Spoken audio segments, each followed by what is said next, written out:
अभंगातील प्रतिपाद्य विषय असा आहे की या अभंगाद्वारे नामदेव महाराज भगवान पंढरीश पांडुरंग परमात्म्याकडे मागणी मागतात.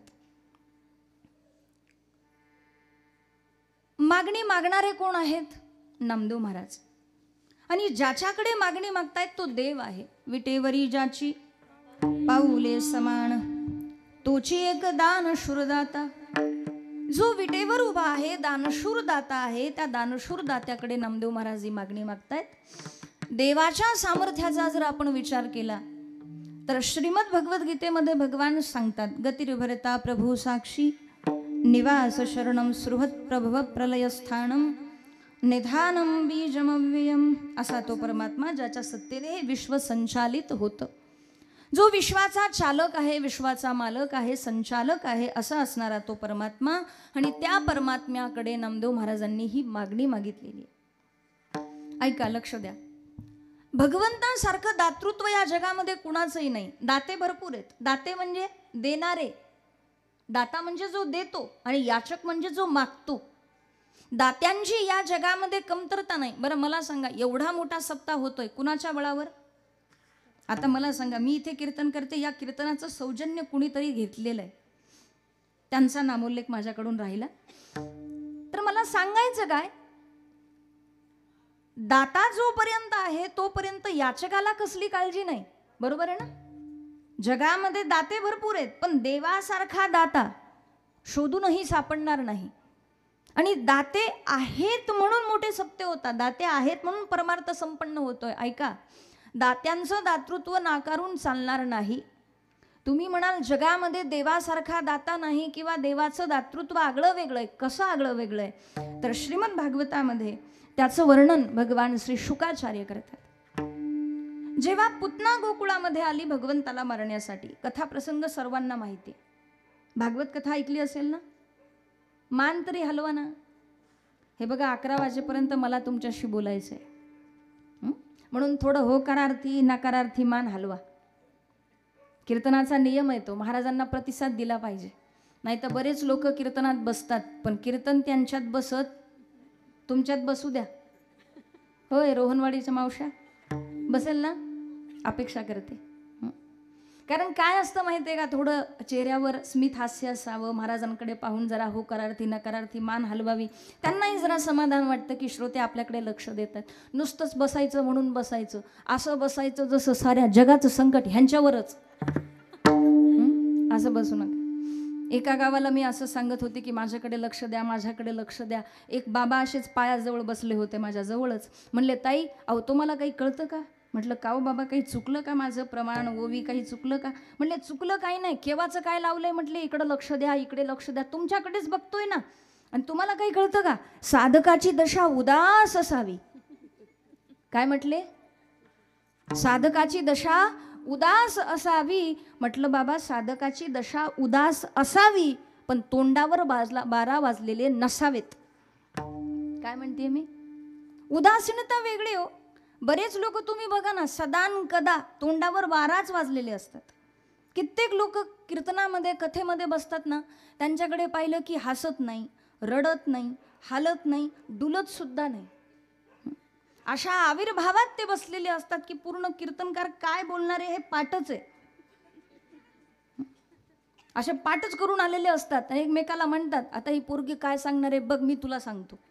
आणि ते काय बोलतो? तंबाखू मळता मळता बोलतो बरं का. ते पण आजकाल लोक खुशाल कीर्तन झाल्यावर म्हणतात, काय कीर्तन जमलं नाही रामभाऊ, कीर्तन पाहिजे तसं झालं नाही. तंबाखू मळतोय बरं का. आणि काय म्हणतोय? कीर्तन पाहिजे तसं काही झालं. हे बघा, कीर्तनकाराचं मूल्यमापन करू नका, मी या मताची नाही. कीर्तन कसं झालं यावर तुम्ही चर्चा करा, कीर्तनकाराचं मूल्यमापन करा, पण कीर्तन कसं झालं यावर चर्चा कुणी करावी? ज्याचा हरिपाठ पाठ आहे त्याने करावी. ज्याचा काकडा पाठ आहे त्याने म्हणावं की कीर्तन जमलं नाही. आता ज्याची तंबाखू उधारी, चिंचुना पण उधारीचा, ते म्हणतं कीर्तन जमलं नाही. एक लक्षात घ्या, एवढं काही सोपं नाही इथे बोलणं. बोलत असताना वाक्यरचना चुकायला नको, स्वर जायला नको. तुमच्या समोर बोलायचंय. आम्ही 2 डोळ्यांनी तुमच्याकडे पाहतो, तुमचे हजारो डोळे आमच्याकडे पाहतात. म्हणून बऱ्याच लोकांना वाटतं इथं बोलणं फार सोपं आहे. नाही, अगोदर साठवायचं, अगोदर अपलोड करायचं. म्हणजे काय? साठवायचं, इथं वेळेवर आल्यावर आठवायचं, आठवल्यानंतर तुम्हाला पटवायचं. पटवायचं म्हणजे पटवून सांगायचं, आणि नाही पटवता आलं की कटवायचं. एवढं सोपं आहे का? म्हणून लक्ष द्या. काय असतं माहिती आहे का? तन्मयतेने जेव्हा आपण कीर्तनकाराच्या विषयाशी समरस होतो ना, तेव्हा कीर्तनाचा आनंद मिळतो. म्हणून लक्ष द्या. विठ्ठल विठ्ठल विठ्ठल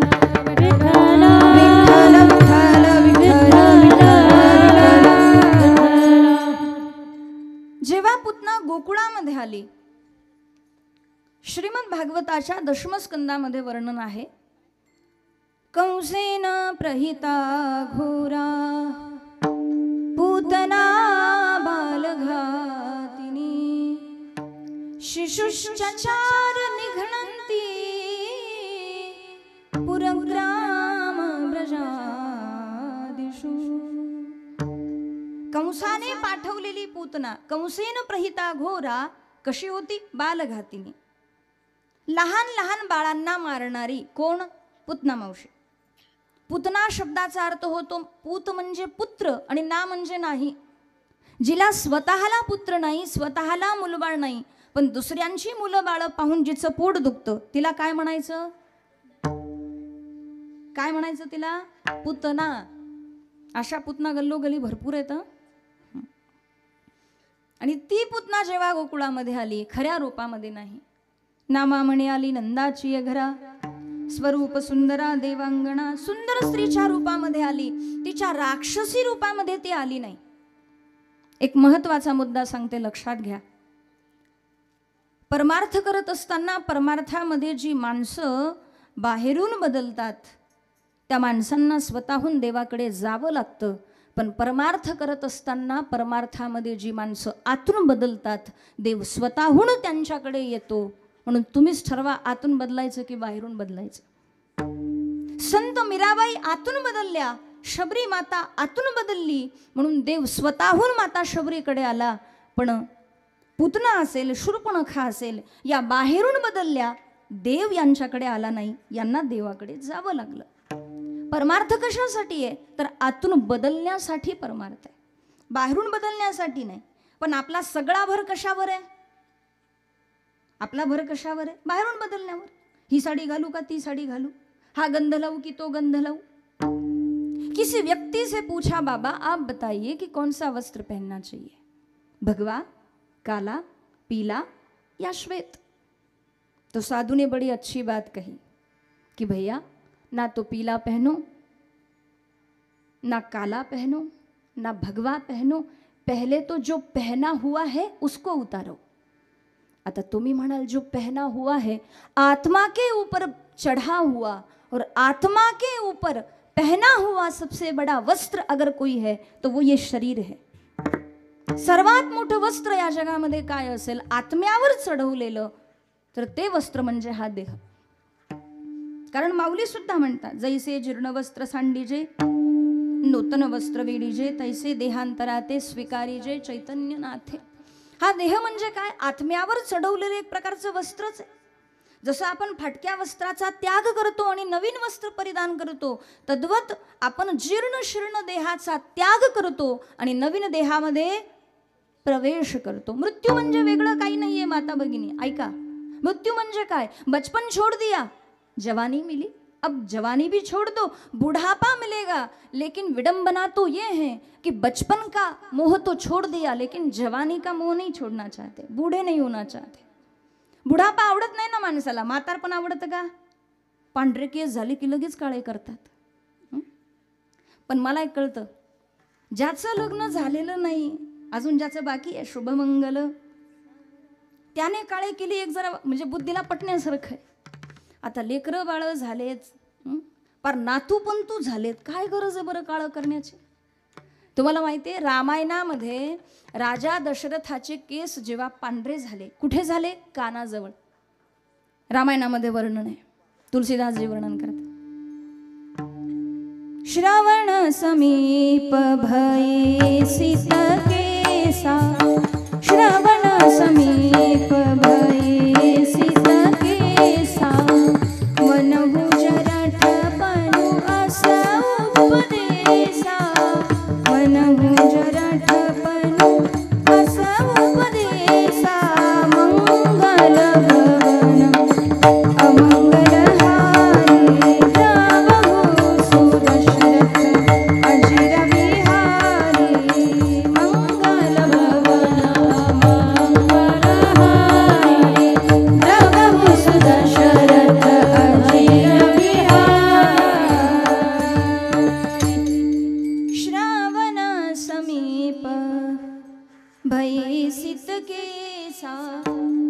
मनहु जरठपणु असा उपदेसा मंगल भवन अमंगल हारी द्रवहु सुदशरथ अजिर विहारी. श्रवण म्हणजे कान आणि समीप म्हणजे जवळ. श्रवण समीप भयसित केसा मनहु जरठपणु अस उपदेसा. नृपजुबराज राम कहु देहु जीवन जन्म लाहु किन लेहु मंगल भवन अमंगल हारी द्रवहु सुदशरथ अजिर विहारी. कानाजवळचे पांढरे केस पाहिले, मुकुट वाकडा झालेला होता, मुकुट सरळ केला आणि जेव्हा लक्ष गेलं, लक्षात आलं की आता वृद्धावस्था जवळ आलेली आहे. सावध झाले. पांढरे केस झाल्यानंतर आपण सावध होत नाही, उलट काळे करतो. तुम्हाला माहितीये, जेव्हा केस पांढरे होतात ना ताई, अगोदर कानाजवळ होतात. आता ज्यांचे झाले नाही त्यांनी लक्षात ठेवा, लक्षात ठेवाल ना. अगोदर कानाजवळचे केस पांढरे होतात आणि कानाजवळचे केस पांढरे होऊन ते कानात सांगतात. काय सांगतात? की तू आता काळे धंदे बंद कर. काय सांगतात ते? तू आता काळे धंदे बंद कर, काळा बाजार बंद कर आणि गुपचूप भजनाला लाग. याची टोपी त्याच्या डोक्यात, त्याची टोपी ह्याच्या डोक्यात, सर्वांच्या टोप्या आपल्या डोक्यात. टोपी बनी खादी की पहनने वाले हजार, टोपी क्या करे बिचारी पेट में काला बाजार. पण आपला काळा बाजार हा देवाला कळत असतो. म्हणून पांढरे केस झाल्यानंतर माणसाने भजन करावं. 50 नंतर वनामध्ये जावं. 50 के बाद क्या शुरू होता है? वन. 51, 52 तो व्यक्ति को वन में जाना चाहिए. अब लोग कहते हैं महाराज वन ही नहीं है तो कहाँ जाए? तो कहते हैं वन में जाना चाहते हो तो वृंदावन चले जाओ. वनम वृंदावनम नाम पशव्यम नवकाननम गोप गोपी गवाम सेव्यम पुण्याद्री तृणवीरुधम. और जो वृंदावन को छोड़कर अन्य जाते हैं उनके लिए कहते हैं वृंदावन को छाड़ के और तीर्थ को जात छाड़ी विमल चिंतामणि कोड़ी को ललचात. वृंदावन को छाड़ी के और तीर्थ को जात छाड़ी विमल चिंतामणि और कौडी को ललचात. विमल म्हणजे चिंतामणी सोडून ते हातामध्ये कवडी घेतात. म्हणून ज्याला खरोखर वृद्धावस्थेमध्ये जीवनाच्या उत्तरार्धामध्ये भजन करायचंय त्याने आळंदीला जावं, पंढरीला जावं, वृंदावनात जावं, हरिद्वार ऋषिकेशला जावं, पण सासरवाडीला इकडची माणसं हुशार आहेत म्हणा तशी. विठ्ठल विठ्ठल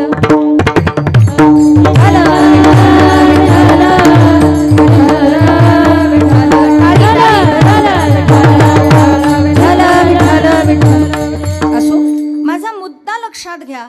परमार्थ बाहेरून बदलण्यासाठी नाही तर आतून बदलण्यासाठी परमार्थ आहे. पुतना भगवंताकडे आली, बाहेरून बदलली आणि जेव्हा आनंद भवनामध्ये प्रवेश केला, भागवतामध्ये असं वर्णन आहे, भगवंताला आपल्या मांडीवर घेतलं, दूध पाजलं, रक्त पाजलं आणि जेव्हा पंचप्राण प्यायला सुरुवात केली देवाने, तेव्हा पुतना हातपाय आपटते. सा मुंच मुंचाल मिती प्रभाषणे निष्पिड्यमानाखिल जीव मर्मणे विवृत्त नेत्रे चरणो भुजो मुहु प्रस्विन्न गात्रा क्षिपती रुरोध.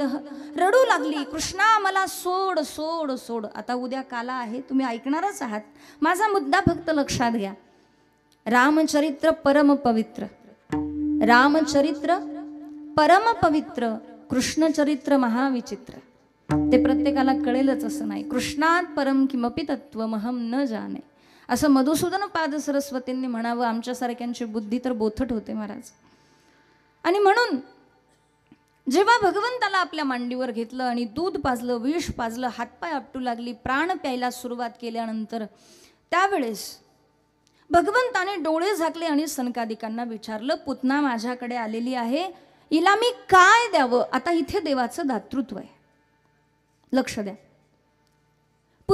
माझ्याकडे आली, काय देऊ तिला? सनकादिक म्हणता, देवा परमस्वतंत्र नसिर पर कोई, भावे मनही करऊ तुम सोई. देवा तू परम स्वतंत्र आहेस, तुला कुणाला काही विचारण्याची गरज आहे का? तू सगळ्यांच्या डोक्यावरच आहेस, तुझ्या डोक्यावरचं कुणी आहे का? तुझ वाटे आता ते करी अनंता, तुझ वाटे आता ते करी अनंता, तुझ वाटे आता ते करी अनंता, तुझ वाटे आता ते करी अनंता. तुका म्हणे संताला माझी,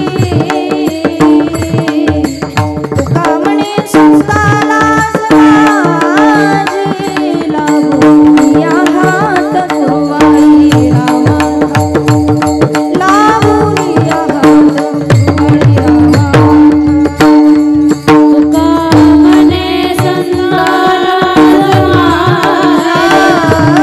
संताला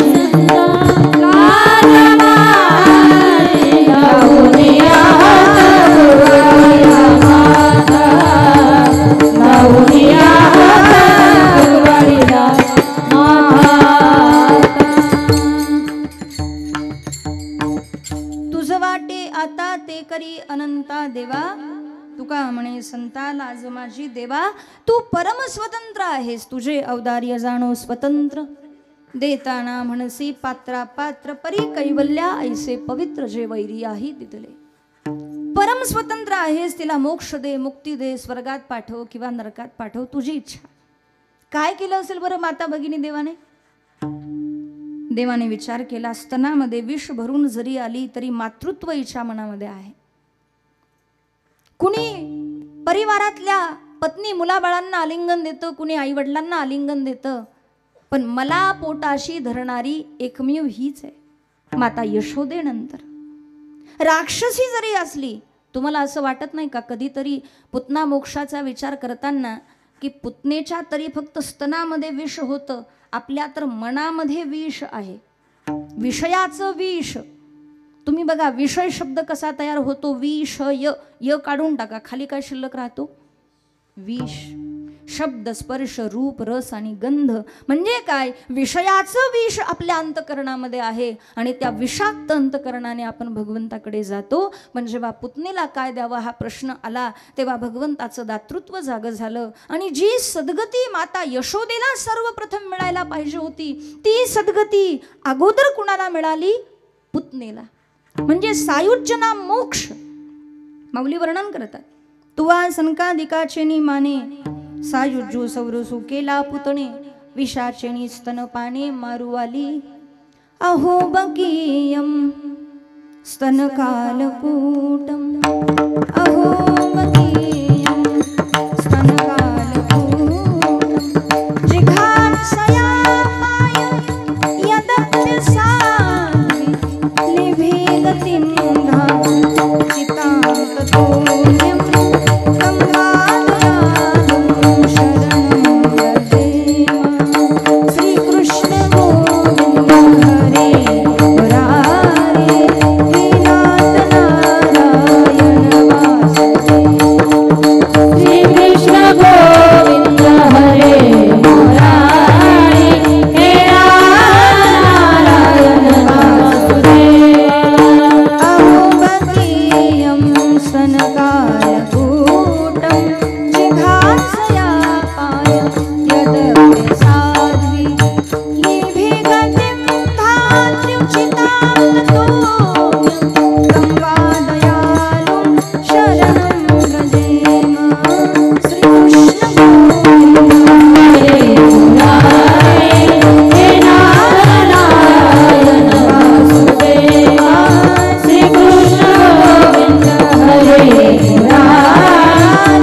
अशी दयालुता या जगामध्ये कुणाकडे नाही. विचार करण्यासारखी गोष्ट आहे. जी पुतना मारण्यासाठी आली त्या पुतनेला ज्याने तारलं तो किती कृपाळू असेल आणि का आपण त्याला शरण जात नाही. कधीतरी स्वतःच्या मनाला विचारा. पुतना मारायला आली होती तिला सुद्धा तारलं म्हणजे हे काय आहे तर हे भगवंताचं दातृत्व आहे. आणि म्हणून त्या दात्यासमोर नामदेव महाराज उभे आहेत मागण्यासाठी. नामदेव महाराज नेहमी भगवंताच्या सानिध्यात राहणारे. भगवंताच्या मनात आलं नामदेवा अरे माझ्या सोबत राहतो पण माझ्याकडे कधी काही मागत नाही, काहीतरी माग. नामदेव महाराज म्हणता देवा कल्पतरू तळवटी जो कोणी बैसला काय उणे त्याला. झोपल्या का काय रोहनवाडीच्या मावश्या? सासू सुनेच्या गप्पा ऐकायची सवय झाली. चिंतन ऐकायला लागलं की झोपा येतात. बऱ्याच जणी तर अशा समाधीतच गेल्या. चालू दे बाई चालू दे, 11 वाजेशिवाय तू काय आता सोडणार नाही. लक्ष द्या जरा. एक लक्षात घ्या, सध्याची परिस्थिती पाहता मानवी मन इतकं बहिर्मुख झालंय ना ते अंतर्मुख व्हायला तयारच नाही. आणि तुमचा पण दोष नाही. तुम्ही म्हणाल ताई तुम्ही नका ब्रह्मज्ञानाच्या गोष्टी हानुगड्या. आम्ही 4 तास कथा ऐकली आणि पुन्हा 2 तास तुमचं ऐकतो ते काय कमी आहे का? नुसत्या अभंगावर बोला, आम्हाला नका बोलू. तुम्हाला नाही बोलत, तुम्ही माझ्या आईसारख्या बहिणीसारख्या मावशीसारख्या आहेत. पण लक्ष द्या काय असतं माहिती आहे का, आपल्या मनाला आपल्या बुद्धीला कशाची सवय झाली? संसाराची. बरोबर आहे ना? आपण हरिपाठामध्ये म्हणतो बघा, बुद्धीचे वैभव अन्य नाही तुझे. आपल्या बुद्धीचा विषय काय आहे सांगा बरं? देव आहे का आपल्या बुद्धीचा विषय? विषय तो त्यांचा झाला नारायण नाही, संसार. ते नारायण शब्द संतांसाठी वापरा. संतांच्या बुद्धीचा विषय नारायण आहे. आपल्या बुद्धीचा विषय, आपल्या बुद्धीत नारायण आहे का? आपल्या बुद्धीत काय सांगा बरं? तुम्ही इथे येण्यापूर्वी कुठे होत्या? घरी होत्या. बरोबर ना? डोक्यात काही होतं का? भागवत, रामायण, नामदेव महाराजांचा अभंग, मागणीपर कीर्तन होतं का काही डोक्यात? घरी होत्या तेव्हा डोक्यात काय होतं माहिती आहे? पुरुष मंडळी तुम्ही पण ऐका, यांनाच नाही तुमच्यासाठी पण हे. तुमच्या पण डोक्यात काय?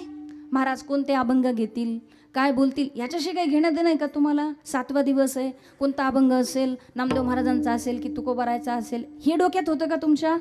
इथे यायच्या आधी, मंडपात येण्याच्या आधी तुमच्या बुद्धीत काय होतं मी सांगते. तुमच्या बुद्धीत होतं बाल्या, बाल्याची माय, बाली, अंदाबाय 10ची खोली. ह्याच्या पलीकडे तुमच्या डोक्यात तुमच्या बुद्धीत काही नव्हतं. धर्ममंडपात आलात आणि मग बाल्या बाली बाहेर काढलं. जरा खरं सांगू का ताई, सध्या आपल्यासारख्यांना कीर्तनं जड जायची कारणं काय असतील तर 22 तास ज्याच्या बुद्धीचा विषय संसार आहे तो 2 तास कीर्तनात आल्यावर कसा एकाग्र होणार आहे? बरं ते तर जाऊ द्या, कमीत कमी वक्त्याची तरी एवढी तळमळ असावी की 22 तास जो संसारामध्ये होता तो 2 तास तरी कीर्तनामध्ये देह विसरला पाहिजे. कमीत कमी 2 तास तरी त्याला संसाराचा विसर पडला पाहिजे. पण शोकांतिका अशी आहे की वक्त्याचा विचार हा नाहीच आहे. सर्वांनाच नाही, मला मी काय कुणाला बोलत नाही, पण मला सांगायचं काय, आपली तळमळ, आपला हेतू हाच असावा. भगवंताच्या प्रसन्नतेसाठी कीर्तन करावं आणि भगवंताच्या प्रसन्नतेसाठी ते ऐकावं. देवाची या साडे आळवावे देवा, देवासाठी देवाचं भजन करावं. बाकी कुणाला काय वाटतं ह्याचा काही विचार करू नये. म्हणून तर स्वामी श्री राम सुखदासजी महाराज फार सुंदर वर्णन करतात. भगवान के लिए भगवान का भजन करना चाहते हो तो करो, अन्यथा कतई मत करो. त्यापेक्षा तुम्ही नास्तिक बरे. देवासाठी जर तुम्हाला देवाचं भजन करता येत नसेल ना तर त्यापेक्षा नास्तिकता परवडली. पण दंभ मिश्रित आस्तिकता अनंत जन्मापर्यंत सुद्धा कल्याण होऊ देणार नाही. म्हणून तुकोबाराय सुद्धा म्हणतात, तुमको नियामान दंभे करी तो कीर्तन, दंभे करी तो कीर्तन, दंभे करी तो कीर्तन, तुमको नियामान दंभे करी दंभे करी तो कीर्तन, दंभे करी तो कीर्तन, तुमको नियामान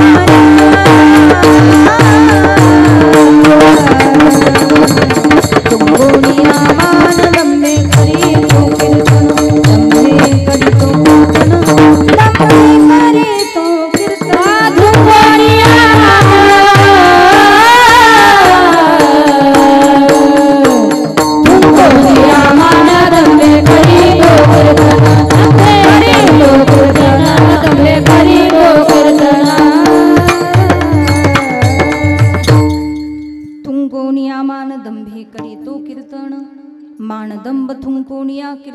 करीतो असा त्याचा अन्वयार्थ होतो.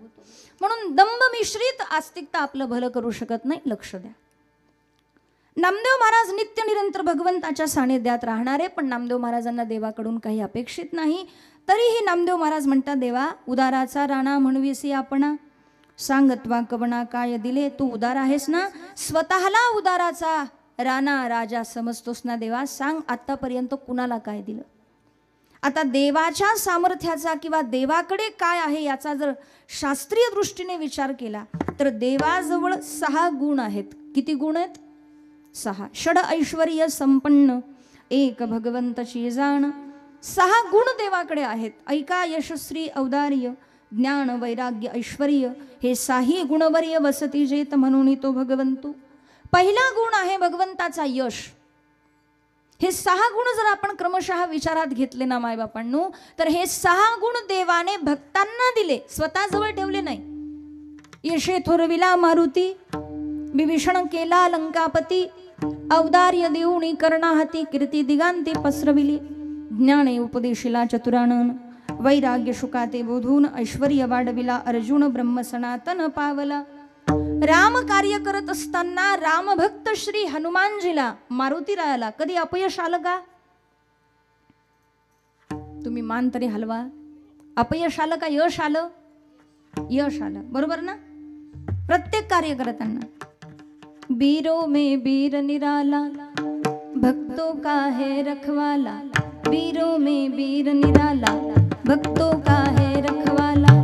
राम जी का प्यारा हनुमान, अंजनी दुलारो हनुमान, अंजनी दुलारो हनुमान, अंजनी दुलारो हनुमान. भागे सुग्रीव बिचारे, बाली ने मार भगाया, फिर भी हनुमत मंत्री ने अपना कर्तव्य निभाया. मिलने को राम लखन से पंडित का रूप बनाया.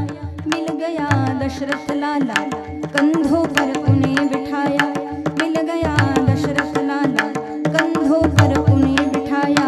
मारेंगे बाली एक ही बार, अंजनी दुलारो हनुमान. वीरों में वीर निराला, भक्तों का है रखवाला. वीरों में वीर निराला, भक्तों का है रखवाला. राम जी का प्यारा हनुमान, अंजनी दुलारो हनुमान, अंजनी दुलारो हनुमान, अंजनी दुलारो हनुमान. तर हनुमानजीने जेवढं राम कार्य केलं, राम भक्त होते ना, म्हणजे थोडक्यात देवाचे भक्त होते. पण सध्या आपल्या देशाची परिस्थिती पाहिली ना, फार वाईट आहे. आपल्या भारतामध्ये देवभक्त सुद्धा कमी आणि देशभक्त सुद्धा कमी आहेत. देवभक्त पण कमी, देशभक्त सुद्धा कमी, पण देशी भक्त भरपूर आहेत. रोहनवाडीमध्ये आहेत का? काय बुवा, रोहनवाडीची माणसं बोलणातच आहेत का? नाही, असतील असतील. तुम्ही म्हणाल ताई झाकलेली मुठसा वाला खाची, कशाला विचारता आम्हाला? प्रत्येक गावामध्ये देशी भक्त म्हणजे देशी दारूचे भक्त. फार वाईट अवस्था आहे. गांजा दारू मत पियो यारो, अक्कल गुम हो जाती है. अपने पल्लों का दाम खर्च कर मुख में मिट्टी आ जाती है. एक लक्षात घ्या, डुक्कर कधी माणसाच्या घरी येत नाही, पण माणूस डुकराच्या घरी गेल्याशिवाय पिऊन माणसं कुठं पडतात? कबीर महाराज म्हणतात, अरे बाबा प्यायची एवढी हौस आहे ना तुला, तर काय पी. प्याला पियो हरिनाम का. ऐका कबीर महाराज काय म्हणतात, प्याला पियो हरिनाम का, अखिया कियो लाल. नशा केल्यानंतर डोळे लाल होतात, म्हणून वर्णन आहे की प्याला पियो हरिनाम का, अखिया कियो लाल. भजन करो भगवान का, तो झक मारेगा काल. म्हणून प्यायचंय ना ते प्या. अहो देशीचं आणि गावठीचं काय खरंय? लोक आम्हाला शिकवतात. लोक आम्हाला म्हणतात, ताई कुणाचंही काम नाही, ज्याच्या घरी म्हशी त्यानेच प्यावी देशी. त्याच्याही पुढचे महाभाग, ज्याच्या विहिरीला खडक त्यानेच प्यावी कडक. असली विचित्र महाभाग भेटतात. बिडीचं आम्ही सांगावं बिडी पिऊ नका, तर आम्हाला म्हणतात, ओ ताई तुम्हाला माहिती आहे का बीडीचं नॉलेज काही आहे का, तुम्हाला कधी आहे का अनुभव? तर आम्हालाच म्हणतात तुकडम ताकडम महत् पुण्यम, तुकडम ताकडम महत् पुण्यम, एक एक सुरका गंगा स्नानम सकट बिडी कन्यादानम. फार हुशार आहेत लोक. आम्ही एवढं ओरडून ओरडून सांगतो पण ऐकायला तयार नाही. पण एक लक्षात घ्या, जाम पर जाम क्यों पीते हो भाई, जाम पर जाम क्यों पीते हो, रात बीती सुबह उतर जाएगी, एक हरिनाम का प्याला पी ले तेरी सारी जिंदगी सुधर जाएगी. पण लोक एका कानाने ऐकतात आणि दुसऱ्या कानाने हरिनामामृत सेवी सावकाश, प्यायचं ना ते प्या, घेण्यासारखं ते आहे, दुसरं काहीच नाही. म्हणून म्हणते एक तर देवाचे भक्त व्हा नाही तर देशाचे भक्त व्हा. आम्ही देशाचे पण भक्त नाही आणि देवाचे पण भक्त नाही. पण देशभक्त असेल, देवभक्त असेल, त्यांच्या जीवनामध्ये यश येतं. त्याचं कारण परमात्मा स्वतःचा गुण त्या भक्तांना देतो. म्हणून यशे थोरविला मारुती, बिभीषण केला लंकापती. बिभीषणजी जेव्हा शरण आले, श्रवण सुजस सुनी आयहु प्रभु भंजन भवती, श्रवण सुजस सुनी आयहु प्रभु भंजन भवती, त्राहि त्राहि आरती हरण शरण सुगद रघुवीर सियावर रामचंद्र की जय, पवन सुत हनुमान की जय, उमापति महादेव की जय, बोलो रे भाई सब संतन की जय.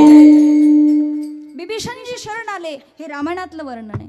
श्रवण सुजस सुनियायहु, हे प्रभू मी तुम्हाला शरण आलोय. बिभीषण जेव्हा शरण आला तेव्हा प्रभूने काय केलं, बिभीषणाचा स्वीकार केला आणि बिभीषणाचा राज्याभिषेक केला. लंकेचं राज्य बिभीषणाला दिलं. किसी ने राम जी से पूछा कि आपने बिभीषण जी जब शरण आए तो उनको लंका का राजा बना दिया, लेकिन रीति ये कहती है कि जब तक सिंहासन पर जो विराजमान है, जोपर्यंत पहिला राजा मरत नहीं तोपर्यंत दूसऱ्याचा राज्याभिषेक करता येत. और आपने तो रावण के मरने से पहले ही बिभीषण जी को राजा बना दिया. अगर रावण को ये समझ में आया, म्हणजे त्याला जर कळालं आणि रावण जर तुम्हाला शरण आला, त्याला पश्चाताप झाला, तर तुम्ही रावणाला काय द्याल? तर कबीर महाराज त्याचं वर्णन करतात. जब विभीषण शरण आयो तो कियो लंका दान, ये सुन रावण शरण आयो तो कियो अयोध्या दान. प्रभू म्हणतात जर रावण मला शरण आला तर माझी अयोध्येची गादी रिकामी आहे, ती अयोध्या मी रावणाला देईल. हे भगवंताचं दातृत्व आहे. म्हणून बिभीषण केला लंकापती. पुढे औदार्य देऊणी कर्णाहाती, कीर्ती दिगांती पसरविली, ज्ञान दिलं ब्रह्मदेवाला. या जगामध्ये दोन मुलं अशी आहेत, ऐका आता तुम्ही ताईंच्या मुखातून शिवकथा श्रवण करतायत, शिव महापुराण. तर जगामध्ये दोन मुलं अशी आहेत, एकाला आई आहे पण बाप नाही, आणि एकाला बाप आहे तर आई नाही. ब्रह्मदेवाला बाप आहे, बरोबर ना, पण आई नाही. का? ब्रह्मदेवाचं प्राकट्य भगवंताच्या नाभी कमलातून झालेलं आहे. सर्वांना कथाभाग माहिती, मला फार विस्तार करायचा नाही, तेवढा वेळही माझ्याकडे नाही. पण जेव्हा ब्रह्मदेव नाभी कमलातून प्रकट झाले तेव्हा ब्रह्मदेवाला चतुश्लोकी भागवताचा उपदेश भगवान करतात. हंसरूपी ब्रह्मा उपदेशी श्रीहरी, हंसरूपी ब्रह्मा उपदेशी श्रीहरी, हंसरूपी ब्रह्मा उपदेशी श्रीहरी, हंसरूपी ब्रह्मा उपदेशी श्रीहरी, चतुश्लोकी चारी चतुश्लोकी चारी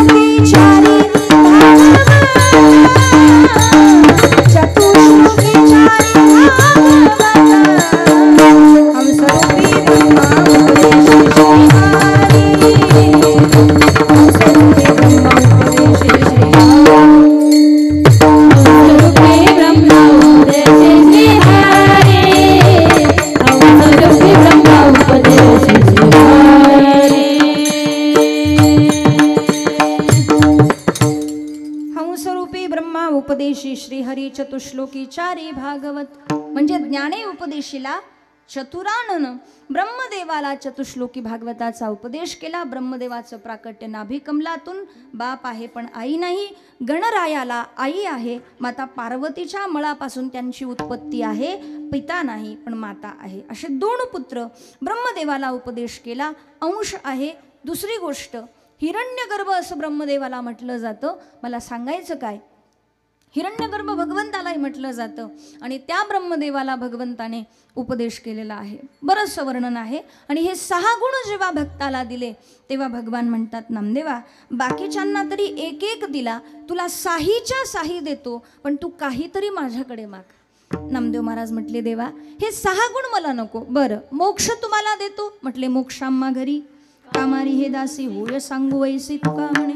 देवा मला कशाची आवश्यकता नाही, तू माझ्या जवळ असताना मला काय हवंय? माझा कामधेनू, माझा कल्पतरू आणि माझा चिंतामणी तू आहे. तू असल्यावर कसली कमतरता. एक लक्षात घ्या, इस दुनिया में जन्म लेने के बाद, ऐका, इस दुनिया में जन्म लेने के बाद इंसान को अपनी किस्मत से कुछ कुछ मिलता है. इंसान को अपनी किस्मत से कुछ कुछ मिलता है. प्रयास करो तो बहुत कुछ मिलता है, लेकिन सब कुछ नहीं मिलता. सर्व काही या जगामध्ये कुणाला मिळत नाही. पण नामदेव महाराज म्हणतात, देवा तू आहे म्हणजे माझ्याकडे सर्व आहे, कसली कमतरता आहे? तरी सुद्धा 8 प्रकारचे भोग माझ्याकडे आहेत, तुला ते देतो. कोणते 8 प्रकारचे भोग? सुगंध, वनिता, वस्त्र, गीत, तांबूल, भोजन, शय्या, कुसुमचैव भोगाष्टकम उदारुतम. 8 प्रकारचे भोग. पण ते 8 प्रकारचे भोग याच्याशी मला काही घेणं देणं नाही. अष्टभोग भोगणे माते नाही चाड, भक्ती प्रेम गोड लेले गे माय. बरं, अष्टभोग नको, मुक्ती देतो न लगे मुक्ती देणं संपदा, सायुज्यता, समीपता, स्वरूपता, स्वलोकता, या मुक्ती सुद्धा नको. बरं, संपत्ती, संपदा, सोहळा नावडे म्हणाला. बरं, वैकुंठ, वैकुंठीसी अम्मा नको धाडू हरी, वासदे पंढरी सर्व काळ. मग पाहिजे तरी काय नामदेवा? अरे मला असं वाटतं की माझ्या उपकारातून जसा भक्त उत्तीर्ण होतो तसं तुझं जे सेवेचं ऋण माझ्यावर झालेलं आहे, तुझ्या भक्तीचं जे ऋण माझ्यावर आहे, त्या भक्तीच्या ऋणातून मला उत्तीर्ण होण्याचा एखादा तरी क्षण दे किंवा एक तरी संधी अशी मला दे, जेणेकरून तुझ्या या सेवेतून मला उतराई होता येईल. नामदेव महाराज म्हणता, देवा तुझी एवढी तळमळ ना मला काहीतरी देण्याची, तुला काही द्यावंसं वाटतं ना, एक लक्षात घे, नियम आहे, एखाद्या व्यक्तीला काही हवं असेल तर त्याला विचारावं तुला काय पाहिजे ते. आपल्या मनाने देऊ नये, त्याला दान म्हणता येत नाही.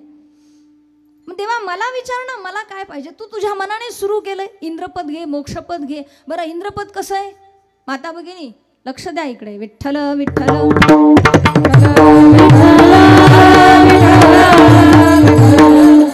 इंद्रपद कसं आहे? मग तर या पुण्याची पावटी सरे, सवीची इंद्रपणाची उटी उतरे आणि येऊ लागती माघारे मृत्यू लोका. ते इंद्रपद मला नको. इंद्रपद तुमच्या भाषेत सांगते म्हणजे कळेल. जोपर्यंत नवरदेवाला हळदाची उटी आहे तोपर्यंत नवरदेवाला मान असतो. असतो की नाही? मान तरी हलवा. असतो ना? साजूक तुपाचा शिरा खारे बाबा, शेवया खारे बाबा, लाडू खारे बाबा, खीर खारे बाबा. किती कौतुक असतं नवरदेवाचं. पण कुठपर्यंत?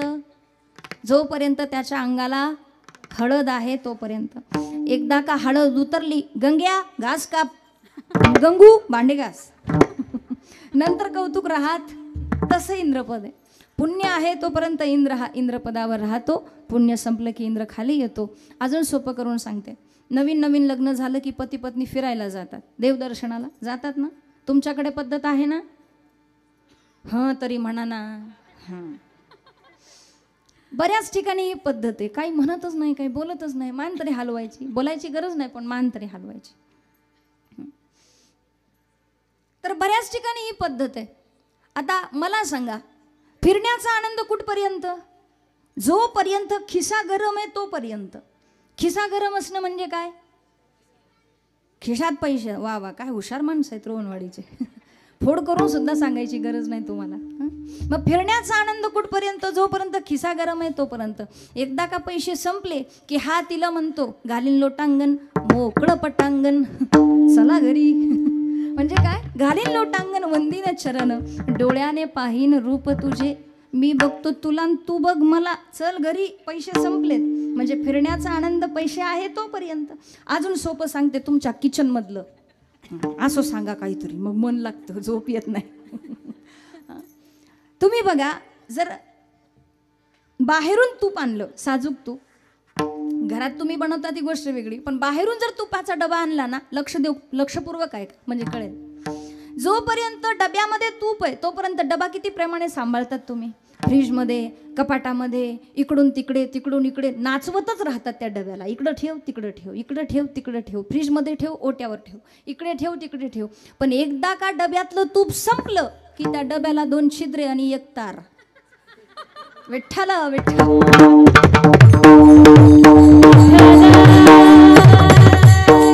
तसं इंद्रपद आहे. जैसे वेश्याभोगी कमडावेचे मग दारहीचे पुणे तियेचे तैसे लाजीरवाणे दीक्षिताचे काय सांगू. तसं इंद्रपद आहे महाराज. ते तंभुक्त्वा स्वर्गलोकम विशालम क्षीणे पुण्ये मर्त्य लोकम विशंते एवं त्रैधर्म मनुप्रपन्ना गतागतं काम कामा लभन्ते. ते इंद्रपद मला नको, मोक्ष नको, वैकुंठ नको, मग काय अपेक्षित आहे. तर नामदेव महाराजांच्या अंतःकरणातला भाव आणि त्यांना जे अपेक्षित होतं देवाकडून ते त्यांनी प्रथम चरणामध्ये व्यक्त केलं.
चरण सेवा खंडित.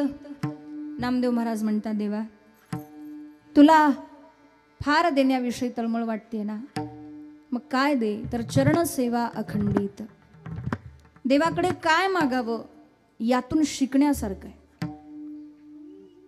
आम्ही देवाकडे मागतो पण देवाला मागत नाही, ही शोकांतिका आहे. एक संत बड़ी अच्छी बात कहते हैं कि हम भगवान को मानते हैं लेकिन भगवान की नहीं मानते. भगवान को मानना अच्छी बात है लेकिन भगवान की भी मान लिया करो. गीता क्या है, भगवान की बात है तो भगवान की बात मान लिया करो. पण शोकांतिका अशी आहे की आम्ही देवाकडे मागायला जातो पण देवाकडे मागतो, देवाला नाही मागत.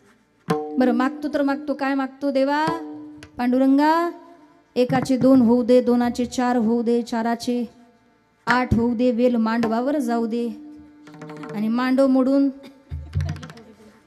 ह्याच्या डोसक्यात पडू दे. हेच मागतो ना आपण. वाढावे संतान गृही भावे धन, गृही भावे धन, वाढावे संतान गृही भावे धन,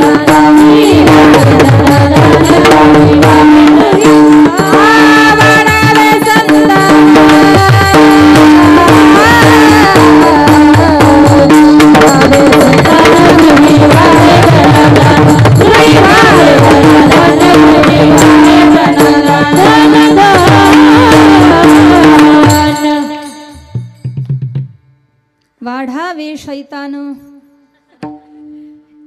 आपल्याला वाटतं संतान आपल्या पोटी जन्माला यावी पण शैतानच जन्माला येतात. मुलांना चांगले संस्कार लावा माझा भगिनी, कारण घराचं प्रशासन तुमच्या हातात असतं, बरोबर ना. होय पुरुष मंडळी, जसं तालुक्याचं जिल्ह्याचं प्रशासन जिल्हाधिकाऱ्याच्या हातात, बरोबर ना. तसं घराचं प्रशासन हे माता भगिनींच्या हातामध्ये असतं. घरामध्ये तुम्ही सर्व असतात. म्हणून मुलाबाळांना चांगले संस्कार द्या. त्यांना रामायण महाभारतातल्या कथा सांगा. त्यांना कळू द्या आपला हिंदू धर्म काय आहे. या भूमीमध्ये राम आणि कृष्ण जन्माला आले. ही ती भूमी आहे ज्या भूमीतली माती खाण्याची इच्छा देवाला झाली. ही ती भारत भूमी आहे. भारताचं वर्णन या भारत भूमीचे गोडवे ग्रंथांनी गावेत. पद्मपुराणामध्ये सुद्धा वर्णन आहे. देवता सुद्धा अपेक्षा बाळगतात भारतामध्ये आमचा जन्म व्हावा. गायंती देवा किल गीतकाणी धन्यास्तु ते भारत भूमी भागे स्वर्गापवर्गास्पद मार्गभूते भवन्ति भूयः पुरुषासुरत्वात्. देवता भारतभूमीचे गोडवे गातात. भरतखंडे नरदेह प्राप्ती ही तो परमभाग्याची संपत्ती. रामायणामध्ये प्रभू रामचंद्र आपल्या प्रजेला जेव्हा उपदेश करतात ना, हेच सांगतात. बडे भाग मानुष तन पावा सुरदुर्लभ सत ग्रंथ निगावा. राम सिया राम सिया राम जय राम. राम सिया राम जय जय राम. राम सिया राम जय जय राम. राम सिया राम जय जय राम. साधन धाम मोक्ष कर द्वारा पायीन जेहि परलोक सवारा. मंगल भवन मंगलहारी द्रवहु सुदर्शन अजिरवि हारी. राम सिया राम जय जय राम.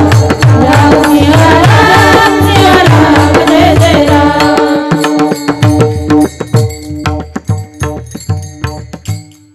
बड़े भाग मानुष तन पावा सुर दुर्लभ सद ग्रंथ निगावा. साधन धाम मोक्ष कर द्वारा पायीन जेहि परलोक सवारा. राम सिया राम जय जय राम. फार भाग्यवान आहोत आपण. म्हणून मुलाबाळांना चांगले संस्कार द्या. नाही तर आजकालच्या मुलांना संस्कार नाही दिलेत ना तर एवढं विचित्र वागतात. अहो, एक मुलगा 8 दिवस शाळेतच गेला नाही. आणि 8 दिवस शाळेत गेला नाही. मास्तर घरी आले, बाहेरूनच आवाज दिला, बाळू अरे 8 दिवस झाले तुझा पत्ता नाही, कुठेस तू. मास्तरचा आवाज ऐकला, आजी बाहेर आली. म्हणजे हॉलमध्ये आली, घराच्या बाहेर नाही बरं. आणि आजी बाहेर आली ना आजी म्हणते, बाळू अरे बघ तुझे मास्तर आलेत, तुला आवाज देत आहेत. 8 दिवस पासून शाळेत नाही गेला ना, जा मास्तरला सांग का नाही गेला. तर बाळू काय म्हणते, आजी तू आधी लपून बस. अरे पण मला काय लपायला सांगतो, कारट्या लाज नाही वाटत असं बोलताना. मोठ्यांना असं बोलतात, तू आधी लपून बस, ते मास्तरचं काय ते मी पाहतो, तू आधी लपून बस. अरे पण का, तू काळजी करू नको, तू आधी लपून बस नाही तर लय कुटाने वाढतील. अरे पण का लपून बसायचं, मी मास्तरला सांगून ठेवलंय माझी आजी वारली म्हणून काही शाळेत येणार नाही, तू लपून बस आधी. एवढे पोरं विचित्र आहेत. अहो एक तर एवढं विचित्र होतं, 8 दिवस शाळेतच गेलं नाही. ते शाळा आवडत नाही पोरांना. बहुतांश मुलांना शाळेत जायचं म्हटलं की जीवावरच येतं. तू काही करायला सांग पण शाळेत जायला सांगू. मुलगा असंच फार दांड्या मारायचं. 6 महिने शाळेत नाही, वर्षभर शाळेत नाही. परीक्षा जवळ आली, वार्षिक परीक्षा, हिंदीचा पेपर होता. पेपर लिहायला गेला, आता अभ्यासच नाही, डोंबलं काय लिहिणार. पण आता लिहायचंय, काहीतरी लिहावं लागेल ना, 2-4 वाक्य काहीतरी जे काहीतरी. पण काय लिहावं, काही अभ्यासच नाही केलेला. पण तरी विचार करतो, नाही नाही श्री गणेशा तरी करावा. पेन घेतला आणि एक वाक्य लिहिलं. काय लिहिलं माहिती, गाय हमारी माता है और हमको कुछ नहीं आता है. काय लिहिलं त्याने, हे वाक्य लिहिलं, गाय हमारी माता है और हमको कुछ नहीं आता है. आता जेव्हा तपासणाऱ्याकडे तो पेपर गेला का, त्याने पाहिलं मागून पुढून कोरा फक्त एकच वाक्य, काय की गाय हमारी माता है और हमको कुछ नहीं आता है. असं डोकं गरम झालं त्या मास्तरचं, पण महाराज डोकंच तापलं. शिक्षक विचार करतो काय करावं, याला पास करावं का नापास करावं, एकच वाक्य लिहिलंय, काय विचित्र पोरग आहे, काय करावं. लाल शेरा मारला, सिग्नेचर केली आणि एक वाक्य लिहिलं. जसं वाक्य पोराने लिहिलं होतं ना, तसंच वाक्य ह्यांनी पण लिहिलं. मुलाने लिहिलं होतं काय की गाय हमारी माता है और हमको कुछ नहीं आता है. याने लिहिलं बैल हमारा बाप है और तुमको पास करना ये पाप है. मला सांगा, असे शिक्षक आणि अशा पोरांनी भारताचं भलं होणार आहे का? वाटोळं होईल, वाटोळं. म्हणून पोरांना चांगले संस्कार लावा. आपल्या मुलांना आपण चांगलं शिकवलं ना, तर भविष्यातले स्वामी विवेकानंद, भगतसिंग, सुखदेव, राजगुरू ते बनतील. त्यांच्यामध्ये भगवत भक्तीचे किंवा देशभक्त्याच्या विचारांची प्रेरणी करा. पण आपलं कसं आहे, आपण काय शिकवतो माहिती आहे का? मी तुझी मम्मी, हे तुझे पप्पा, तुझं नाव बंटी आणि वाजव आमच्या कुळाची घंटी नाही, घंटानादच करतो तो. मग तुमच्या अपेक्षा भरपूर आहेत. माझ्या पोटी स्वामी विवेकानंद जन्माला यावेत, पण स्वामी विवेकानंद आपल्या पोटी जन्माला येत नाहीत, तर आपल्या पोटी केस वाढवून देवानंद पैदा होतो. एवढी वाईट अवस्था. चांगले संस्कार द्या, कारण परिवाराचं प्रशासन आपल्या हातामध्ये असतं. देवाकडे मागायचं ना, संतान मागा, शैतान मागू नका, हे तुम्हाला सांगत होतं. चांगलं मागा. एकची पुत्र पुरे माय पोटी, हरिस्मरणे उद्धरे कुळकोटी. धन्यवंशी जन्मला भगीरथ, गंगा आणोनी पूर्वज केले मुक्त. विठ्ठल विठ्ठल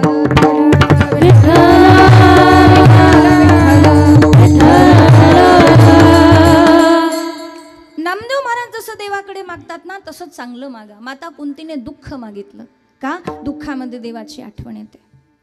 विपत्तीमध्ये भगवंताचं दर्शन घडतं, कारण विपदो नैव विपदः संपदो नैव संपदः विपद विस्मरणं विष्णू संपन्नारायण स्मृती. मला सांगा, सुख चांगलं की दुःख चांगलं? काय वाटतं तुम्हाला? तुम्ही म्हणाल ताई सुख चांगलं. नाही,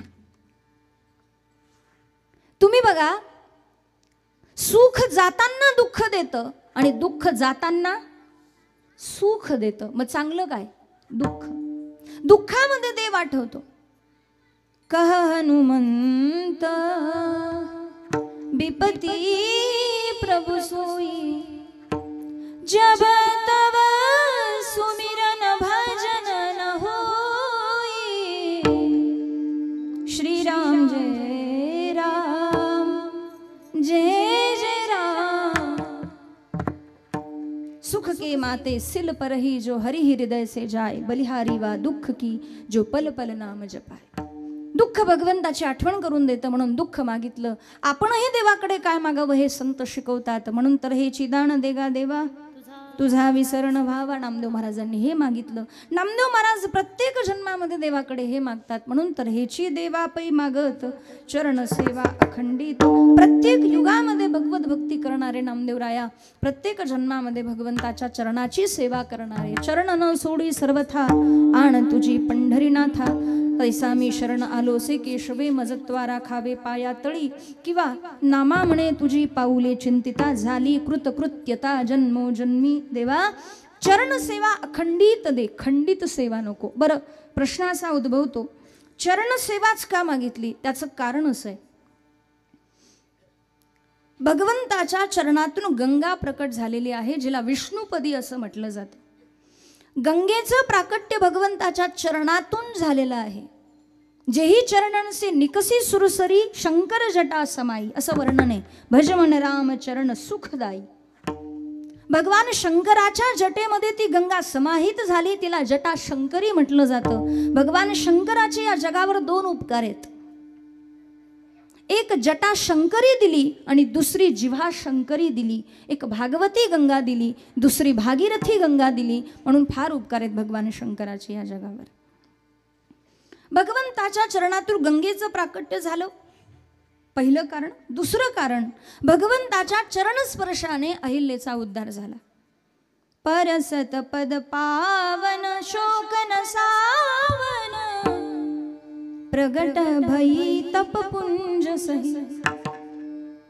राजा राम राम राम सीता राम राम राम, राजा राम राम राम सीता राम राम राम, राजा राम राम राम सीता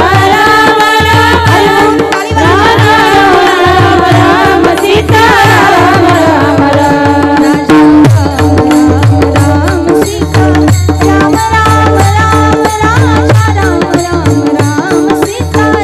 राम, राजा राम राम राम सीता राम राम राम, सीता राम राम। इतर वेळी तुम्ही विठ्ठल विठ्ठल म्हणत नाही, आता तरी भजन करा।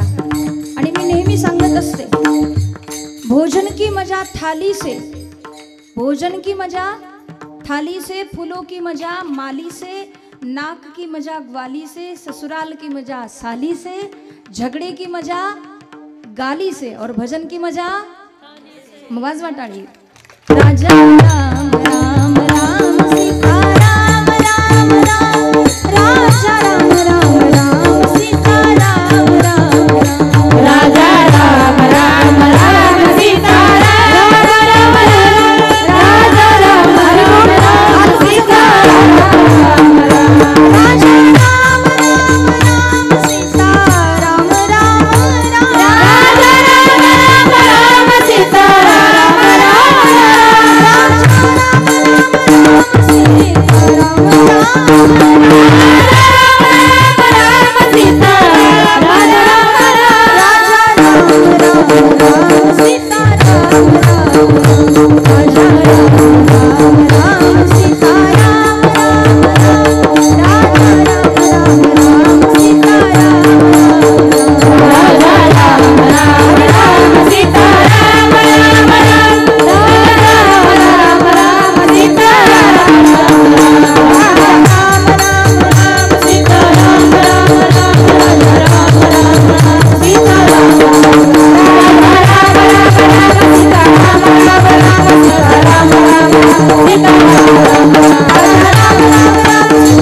राम, भगवंताच्या चरण स्पर्शाने झाला। राम एक तापसती तारी, नाम कोटी खल कुमती सुधारी, किंवा छुवत शिला भई नारी सुहाई, पाहण तेन काठ कठीणाई। बरंच सांगण्यासारखं, फार विस्तार करत नाही, वेळ आपला संपत आलाय। म्हणून चरण सेवा अखंडित, बरं अखंडित सेवा कुठे करणार, त्यासाठी क्षेत्र महिमा पंढरीचा खूप चांगल्या प्रकारे नामदेव महाराजांना ज्ञात होता आणि पंढरी क्षेत्राविषयी निष्ठा होती। कारण साधकाच्या जीवनामध्ये धामनिष्ठा, नामनिष्ठा, गुरुनिष्ठा, संतनिष्ठा, ग्रंथनिष्ठा आणि पंथनिष्ठा असावी। काय काय सांगितलं, आता तुमच्या काय लक्षात राहतं ते तुमचं तुम्हालाच माहिती। आता कीर्तन संपलं की तुम्ही कपडे झटकणार आणि कपडे झटकत्या झटकताच म्हणणार, बाई ताई तुमचं तुम्हालाच राहू द्या, तेरा तुझको अर्पण क्या लागे मेरा। असं करू नका, तुमच्यासाठी चाललंय एवढं सर्व। तर धामनिष्ठा, नामनिष्ठा, संतनिष्ठा, पंथनिष्ठा, ग्रंथनिष्ठा ही साधकाच्या जीवनामध्ये असावी। नामदेव महाराजांना परमप्रिय असणारं नवे नवे माहेर संताचे नाम या स्वामी केशवाचे। संतांचं माहेर ज्याला म्हटलं जातं, असं पंढरी क्षेत्र नामदेव महाराजांनी निवडलं. आणि त्या पंढरी क्षेत्राचा वास मला अपेक्षित आहे देवा. मला पंढरीचा वास द्या, संतांचा सदा संग द्या. अभंगाच्या दुसऱ्याच्या वास देवा पंढरीचा, वास देवा पंढरीचा, वास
सदा संग हरिदासांचा.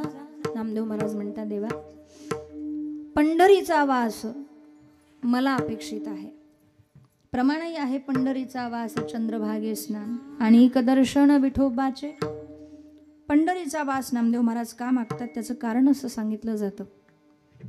जगामध्ये तीर्थक्षेत्र भरपूर आहेत ऐका, पण पंढरीसारखं तीर्थ नाही. अवघीच तीर्थे घडती एक वेळा, चंद्रभागा डोळा देखिलिया.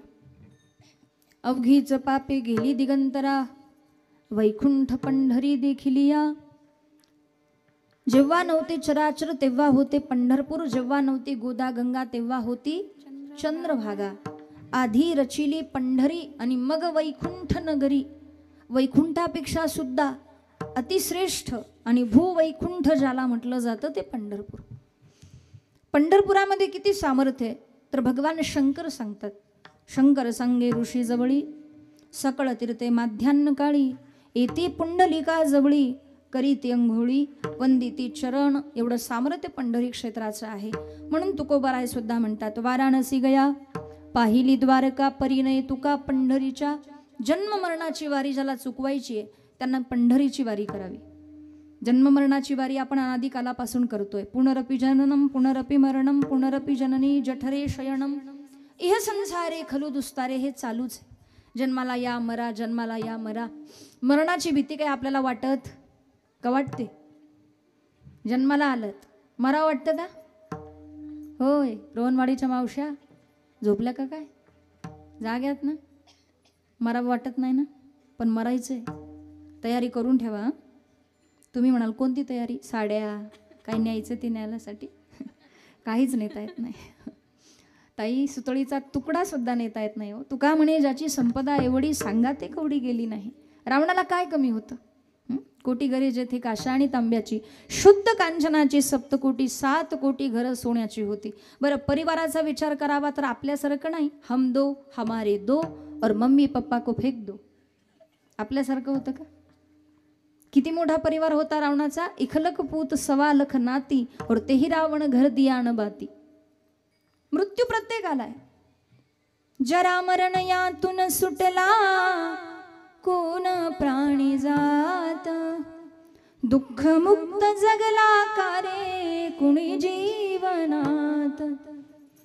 वर्धमान ते चाले मार्ग रे क्षयाचा, पराधीन आहे जगती पुत्र मानवाचा, दोषणा कुणाचा. दैव जात दुःखे भरता, दोषणा कुणाचा, पराधीन आहे जगती पुत्र मानवाचा, दोषणा कुणाचा. मग देवाला प्रार्थना करा, देवा मी वारकरी आहे, तुझा भक्त आहे, मला मरण यावं पंढरपुरात, मला मरण यावं वृंदावनात, मला मरण यावं अयोध्येत, ही विनंती करावी. अनेक तीर्थ आहेत पण पंढरीसारखं तीर्थ नाही, म्हणून वास द्यावा पंढरीचा सदा संग हरिदासांचा. इतर तीर्थामध्ये देहाचा त्याग करावा लागतो. मोक्ष देऊनी उदार काशी हो यकीर परी, शब्द तिथे परी वेचे लागे शरीर तिये गावी, हिमवंतु दोष खाये परी जीविताची हानी होय, म्हणजे त्याचाही उपयोग नाही. बरं, इतर तीर्थांमध्ये एवढं सामर्थ्य नाही का? आहे, पण जेवढं पंढरीत आहे तेवढं नाही. चारी खानी जगजीव अपारा, अवधात जेतनु नाही संसारा, मंगल भवन अमंगल हारी. सर्व तीर्थ बाजूला ठेवली आणि वास द्यावा पंढरीचा सदा संग हरिदासांचा, कारण बहु अवघड आहे. संत भेटी परी जग जेटी करुणा केली, सर्व गोष्टी मिळतील. तात मिले पुणे मात मिले, सुत भ्रात मिले, युवती सुखदाई, राज मिले गजबाज मिले, सबसाज मिले, मनोवंचित फल पाई, लोक मिले सुर लोक मिले, विधि लोक मिले, वैकुंठ ही जाई, कहे निपट निरंजन लाल, सब कुछ मिले परिसंत समागम दुर्लभ रे भाई. काय सांगितलं मी? तुम्ही म्हणाल तुमची बुलेट ट्रेनच निघाली, काय करणार आम्हाला? तात मिले पुणे मात मिले, तात म्हणजे पिता, मात म्हणजे आई, या सगळ्या गोष्टी मिळतात. तात मिले पुणे मात मिले, सुत भ्रात युवती सुखदाई, सगळं मिळतं. एक ओवी सांगते आणि सेवा समर्पित करते. नाथ महाराज वर्णन करते. व्याघ्र सिंहाचे दूध जोडे, चंद्रामृतई हातात सडे, परी हरी प्रियाची भेटी आतुडे, हे दुर्लभ गाडे मनुष्या. किंवा चंद्रामृत सुखे सेववे,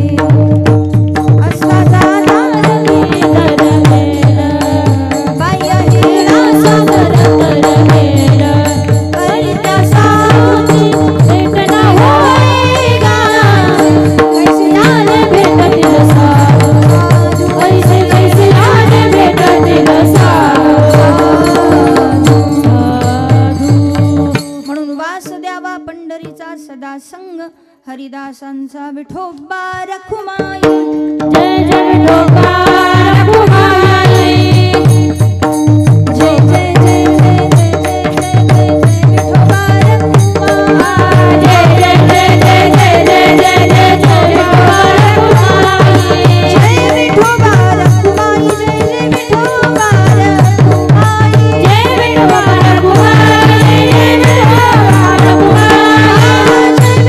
रखुमाई, जय विठोबा रखुमाई.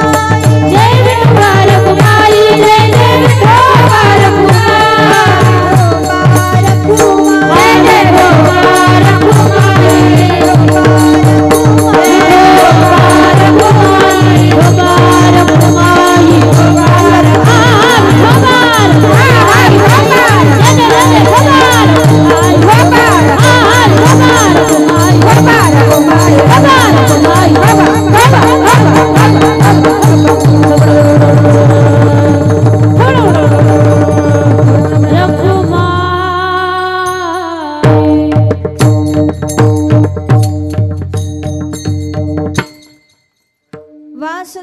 पंढरीचा सदा संग हरिदासांचा. नामदेव महाराज म्हणतात देवा पंढरीचा वास आणि संतांचा संग मला हवाय.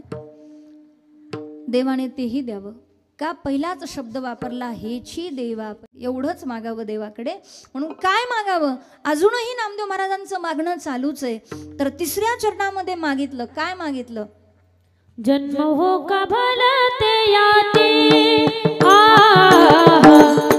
जन्म हो का भलते याती जन्म हो का भलते याती जन्म हो का भलते याती परे न चुको हरि भक्ति परे न चुको हरि भक्ति वासुदेवा पंढरीचा वासुदेवा पंढरीचा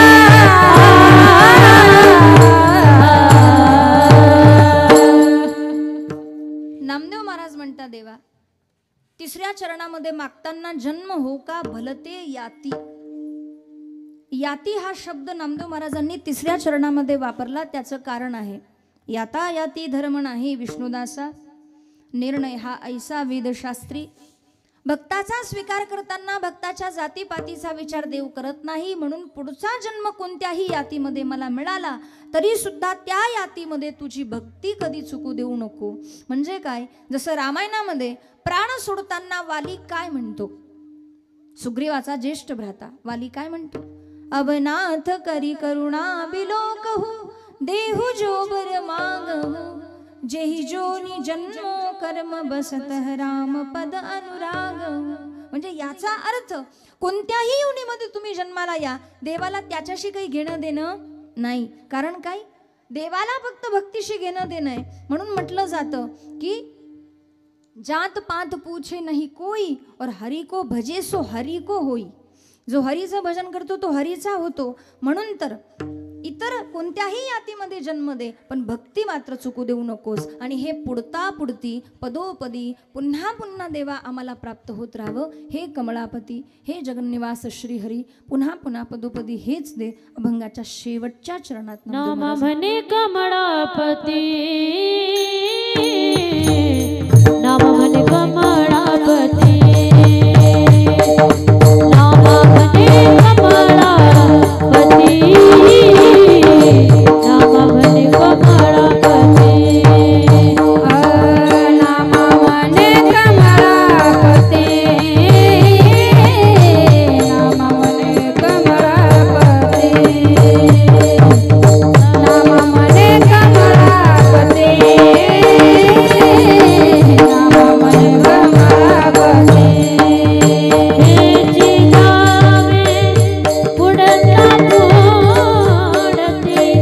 हेची नावे पुढता पुढती हेची नावे पुढता पुढती हेची नावे पुढता पुढती वासुदेवा पंढरीचा वासुदेवा पंढरीचा वासुदेवा पंढरीचा वासुदेवा पंढरीचा वासुदेवा पंढरीचा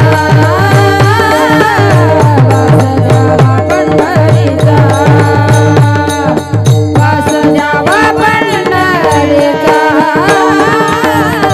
वासुदेवा पंढरीचा.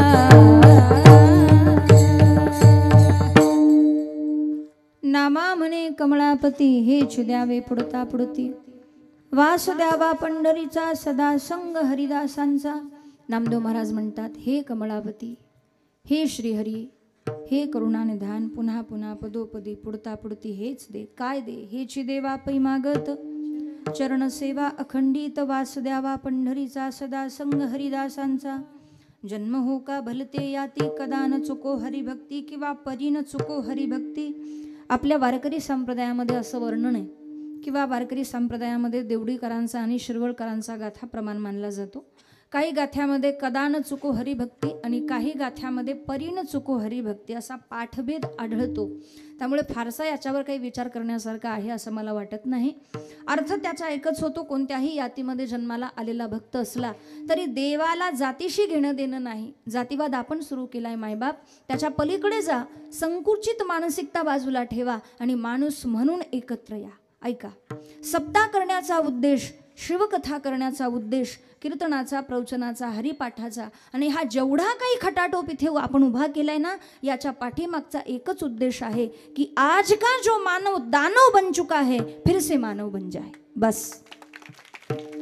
कथा दानवाला मानव बनवते. आणि मला असं वाटतं की कथेचा अधिकारी फक्त ब्राह्मण, क्षत्रिय, वैश्य, शूद्र नाही, तर कथेचा अधिकारी हा मानव है. जो मानव बनने के लिए तैयार हो वो कथा का अधिकारी है. फिर इस बात से कोई फर्क नहीं पड़ता कि वो किस धर्म से आता है, किस मजहब से आता है, किस संप्रदाय से आता है, किस जाति से आता है. कारण शास्त्रकार सांगतात, व्यादस्या चरणम ध्रुवस्य च वयो विद्या गजेंद्रस्य का कुब्जा यः किमुनाम रूपा अधिकम किम तत्सुदाम नो धनम का जातिर्विदुरस्य यादव पते उग्रस्य किम पौरुषम भक्त्या तुष्यति केवलम नच गुणै भक्ती प्रियो माधव. देवाला भक्तिप्रिय आहे. आणि दुसरी गोष्ट, जाती पाती कुल धर्म बडाई धनबल परिजन गुण चतुराई, याच्याशी देवाला घेणं देणं नाही. म्हणून या सगळ्या संकीर्ण मानसिकता बाजूला ठेवा. गळ्यामध्ये पवित्र तुळशीची माळ घाला, एकादशीचं व्रत, आईवडिलांची सेवा, देशभक्ती, देवभक्ती, आपल्या मुलाबाळांना चांगले संस्कार आणि माता भगिनी, सासू सासऱ्यांना आई वडील मानून त्यांची सेवा करा. मी काय सांगावं, माझा तेवढा अधिकार नाही. पण विनंती आहे, एकदा का आपलं वय झालं ना, चुकूनही किचनमध्ये डुंकायला जायचं नाही. बघायचं नाही किती शेंगदाणे संपवले आणि किती साखर संपवली ते. आपली तब्येत चांगली राहावी. आणि म्हातारपणात, तुम्हाला म्हातारपणात सकाळी सकाळी 8 वाजता बदामाचा शिरा खायचा असेल ना, फक्त सुनेचं कौतुक गावभर करत फिरा, तुम्हाला तेच मिळणार आहे. हे मला तुम्हाला वेगळं सांगायची गरज नाही. तुम्ही फार हुशार आहात आणि हे अगोदर तुम्ही ऐकलंय, त्यामुळे मी सांगितलंच पाहिजे असं काही नाही. पण या सगळ्या गोष्टी, आज दाम्पत्य जीवन खूप दुःखी आहे, भावाभावामध्ये आपापसात जमत नाही, यासाठी एवढा खटाटोप आहे. आपल्याला संत विचाराची का गरज आहे? बरेच लोक विचारतात, अध्यात्माची काय गरज आहे ताई? एक लक्षात घ्या, समाजाचं मानसिक स्वास्थ्य चांगलं राहावं यासाठी अध्यात्माची नितांत गरज आहे. पण आपलं चाललंय काय, आपण फक्त बुद्धीच्या तर्क वितर्कावरच विचार करत राहतो, बुद्धीचे तर्क वितर्क लावत राहतो. पण अध्यात्माशिवाय पर्याय नाही. जिथे विज्ञानाची समाप्ती होते तिथून अध्यात्माची सुरुवात होते. म्हणून यथामती यथावकाश, धावत्या वेगाने अभंगाच्या 4ही चरणाचा भावार्थ मी माझ्या अल्पमतीने तुमच्यासमोर मांडलेला आहे. यामध्ये जे काही योग्य असेल, घेण्यासारखं असेल ते घेऊन जा, वाईट असेल ते माझ्या बुद्धीचे दोष मला परत करा. बऱ्याच ठिकाणी सांगतो, चांगलं असेल ते घेऊन जा. एका माणसाने काय केलं, चांगली चप्पल घेऊन गेला आणि तुटलेली टाकून गेला. आता ज्याची गेली चांगली चप्पल तो आला आमच्याकडे, म्हणला ताई अहो माझी चांगली चप्पल होती, बाटा कंपनीची होती, तुमचं कीर्तन मला धार्जिणं नाही. म्हटलं कीर्तन धार्जिणं नाही, काय माणूस आहे? अहो म्हटलं जाऊ द्या, गेली तर गेली, पिढा गेली असं समजा. नाही नाही, तुम्ही माईकमध्ये बोला, अनाऊन्स करा. आम्ही सांगितलं, माईकमध्ये बोललो, ज्याने कुणी चप्पल घेतली असेल त्याने यावं, चप्पल परत करावी. तो आला, चप्पलही परत केली. जाताना मला म्हटला, काय ताई तुम्हीच म्हटल्या ना चांगलं असेल ते घेऊन जा. तसं तुम्ही काही करू नका रोहनवाडीकर, चांगलं असेल ते घेऊन जा. म्हणजे जे चांगलं आहे, कीर्तन हे चांगलंच आहे, ज्ञान हे पवित्रच आहे, चांगलं आहे ते घेऊन जा, वाईट असेल ते टाकून द्या.